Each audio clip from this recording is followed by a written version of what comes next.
எல்லாத்துக்கும் வணக்கங்க. Mahesh cooking from கோயம்புத்தூருங்க. இன்றைக்கி நம்ம என்ன பார்க்க போகிறோன்னா, ஒரு ஸ்நாக்ஸ் தாங்க பார்க்க போகிறோம். சூப்பராக இருக்குங்க அந்த ஸ்நாக்ஸு. நம்ம சின்ன பிள்ளையா இருக்க டக்குன்னு ஒரு ஸ்நாக்ஸ் ஏதாச்சும் வேணும்னா, நம்ம வீட்டில் இருக்கிற மைதா மாவு வச்சு தாங்க ஒரு ஸ்நாக்ஸ் பண்ணுவாங்க. அந்த மாதிரி தாங்க நம்ம பண்ண போகிறோம். இப்போ பாருங்கள், மைதா மாவு நான் 1/4 கிலோ எடுத்து வச்சுருக்கிறேங்க. இதுக்கு நம்ம ஸ்வீட் வேணாலும் பண்ணிக்கலாம், காரம் வேணால் பண்ணிக்கலாங்க. நான் ஸ்வீட் தாங்க பண்ண போகிறேன். பாருங்கள், இதில் சர்க்கரை எடுக்கிறேங்க. சர்க்கரை 1 1/2 கப் போடுறேங்க. இது நல்லா மிக்சியில் பொடியை பவுடர் ஆகி பண்ணிட்டு வரலாங்க. பாருங்கள், நம்ம சர்க்கரையை இந்த பவுடர் டைப்புக்கு நம்ம அரைச்சிட்டோங்க. இந்த மாதிரி பவுடர் அரைச்சிட்டோங்க. இது கொட்டிக்கலாங்க. இதில் மைதா மாவு எடுத்து போட்டுக்கலாங்க வேணுங்கிற அளவுக்கு.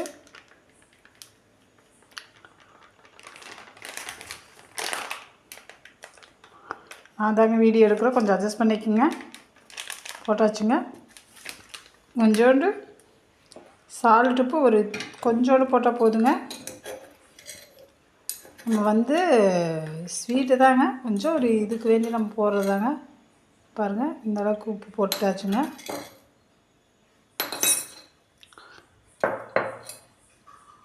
அதுக்கப்புறம் கொஞ்சோண்டு பேக்கிங் சோடாங்க.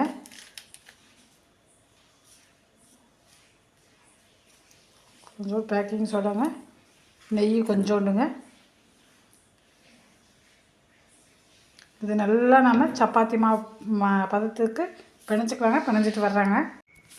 பாருங்கள், இப்போ என்ன பண்ணலான்னா, இதுக்கு கொஞ்சம் பிணையிறதுக்காக கொஞ்சம் தண்ணி மட்டும் ஆட் பண்ணிக்கலாங்க லைட்டாக. ஏன்னா சப்பாத்தி மாவுக்கு இந்த அளவுக்கு போதுங்க. கொஞ்சம் தண்ணி கேட்டால் இருந்தால் நம்ம கூட மாவு ஆட் பண்ணிக்கலாங்க. கொஞ்சம் இதாகிட்டு பார்க்கலாங்க. பாருங்கள், நம்ம இந்த பதத்துக்கு பிணைஞ்சி வச்சுட்டுங்க. பாருங்கள், பாத்திரத்தில் ஒட்டாத மாதிரி இந்த பதத்துக்கு பிணைஞ்சி வச்சாச்சுங்க. இது கொஞ்சம் நேரம் ஊறட்டுங்க. நம்ம பார்க்கலாம் எப்படி செய்கிறதுன்னு. ஹலோ, இப்போ பாருங்கள், நம்ம மாவு பிணைஞ்சி வச்சது எப்படி இருக்குதுன்னு பார்க்கலாம். பாருங்கள், இந்த மாவு இந்த பதத்துக்கு இருக்கணுங்க. பாருங்கள், இப்போ ஒட்டவே இல்லை.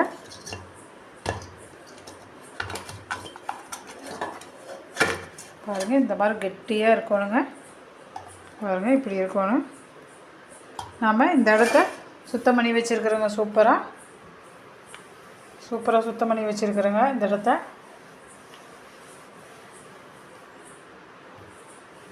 இப்போ இங்கே சுத்தம் பண்ணி வச்சுருக்கோங்க. இப்போ நம்ம இந்த இடத்துல கொஞ்சம் கோதுமை மாவு, கொஞ்சம் மைதா மாவு போட்டுக்கலாங்க. பாருங்கள், இப்போ இந்த இடத்துல இந்த அளவுக்கு நம்ம மாவு எடுத்துக்கலாங்க. இதுதாங்க ஈஸி. ஏன்னா சட்டுன்னு நம்ம சப்பாத்தி மாவெல்லாம் இந்த சப்பாத்தி பக்கலையெல்லாம் போட்டு தேய்ச்சிட்டு இருந்தால் வேலைக்காகுதுங்க. இதுதான் சரி. இது இப்படி பண்ணி பாருங்கள், நம்ம இது இப்படி பண்ணிக்கலாங்க. பண்ணிட்டு சப்பாத்தி மாவு வளைச்சிட்டு தேய்ச்சிக்கலாங்க. பாருங்கள், நான் தேய்ச்சிட்டு வரேன். பாருங்கள், நம்ம இந்த சப்பாத்தி பதத்துக்கு தேய்ச்சி வச்சாச்சுங்க. சப்பாத்தி மாவு மாதிரி இப்போ என்ன பண்ணுங்க, இந்த மாதிரி கோடு போட்டுக்கலாங்க. நான் எல்லாம் கோடு போட்டுக்கலாங்க. இப்படி கோடு போட்டு வரேங்க. பாருங்கள், இப்போ நம்ம என்ன பண்ணாங்க, கத்தி வச்சு பாருங்கள், இந்த மாதிரி கோடு போட்டுக்கலாங்க. கோடு போட்டு வரேங்க. பாருங்கள், இந்த மாதிரி நான் ஸ்கொயர் டைப்பாக தேய்ச்சி வச்சுடுங்க. நம்ம இப்போ எண்ணெய் காஞ்சி விடுங்க. பாருங்கள், இதில் போட்டு போகணுங்க. ஈஸியாக செஞ்சிடலாங்க. இது நீங்கள் மைதா மாவு தான் போடணுன்ட்டு இல்லை, கோதுமை மாவு கூட நம்ம போட்டுக்கலாங்க.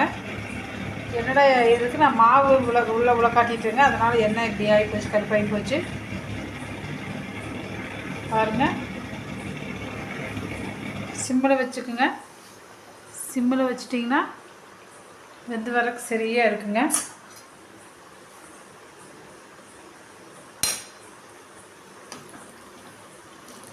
பாருங்கள், சூப்பராக இருக்குங்க அந்த சீடை. இனிப்பு சீடைங்களா, இனிப்பு பிஸ்கட்டுங்களா, நம்ம என்ன வேணால் வச்சுக்கலாங்க. இது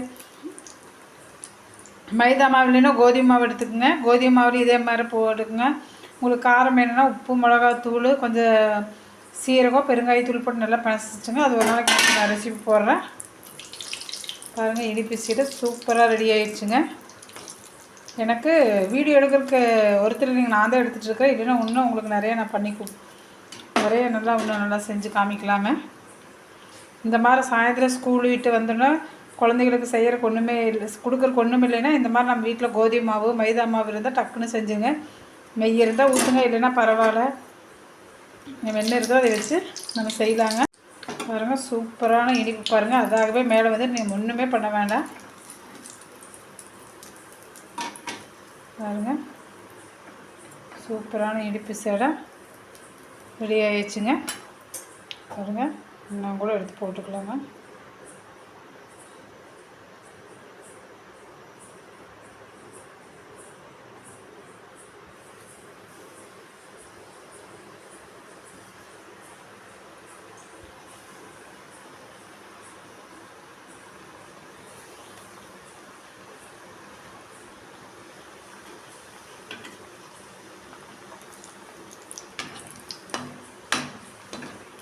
கொஞ்சம் எண்ணெய் காஞ்சோன்னா அடுப்பு லோ ஃப்ளேமில் கொஞ்சம் வச்சுக்கோங்க. ஏன்னா அப்போ தான் இது மொறுன்னு சாப்பிட்டா வரும்.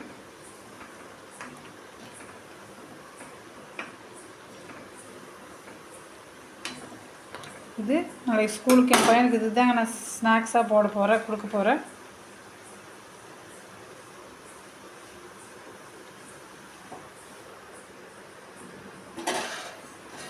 சிம்மில் வச்சுக்கோங்க அடுப்பை.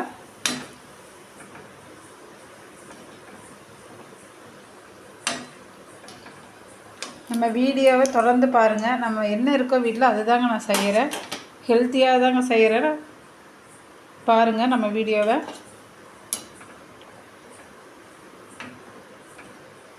இப்போ சூப்பரான ஈவினிங் ஸ்நாக்ஸ் ரெடி ஆகியாச்சுங்க. பாருங்கள் எப்படி நல்லா பொந்தி வந்திருக்குதுன்னு பாருங்கள். பாருங்கள் பிஸ்கட் டைப்பில் சூப்பராக ஸ்நாக்ஸ் ரெடி பண்ணியாச்சுங்க. உங்களுக்கு இது பிடிச்சிருந்தால் லைக் பண்ணுங்கள், ஷேர் பண்ணுங்கள், சப்ஸ்கிரைப் பண்ணுங்கள். இது ஈஸியாக தாங்க, சூப்பராக இருக்குது. நம்ம வீட்டில் வேறு செய்கிறேங்க. எந்த வித கலப்படம் இல்லாமல் நம்ம என்ன இருக்கோ அதை வீட்டில் நம்ம செய்கிறேங்க. நான் முடிஞ்ச அளவுக்கு வீட்டில் செஞ்சு தாங்க நான் குழந்தைங்களுக்கு கொடுப்பேன். நான் மேக்ஸிமம் வெளியவே கடையிலே வாங்க மாட்டேங்க. இந்த மாதிரி வீட்லேயே என்னால் முடிஞ்ச அளவுக்கு நான் செஞ்சுருவேங்க. எனக்கு தெரியுதோ இல்லையோ நான் ட்ரை பண்ணி செஞ்சுருவேங்க. அந்த மாதிரி நீங்களும் குழந்தைங்களுக்கு செஞ்சு கொடுங்க. இந்த டிஷ் உங்களுக்கு பிடிச்சிருக்கு, இந்த ஸ்நாக்ஸ் உங்களுக்கு பிடிச்சிருக்குன்னு நினைக்கிறேன். நீங்களும் செஞ்சு பார்த்துட்டு எப்படின்னு எனக்கு கமெண்ட் பண்ணுங்கள். பாய்ங்க.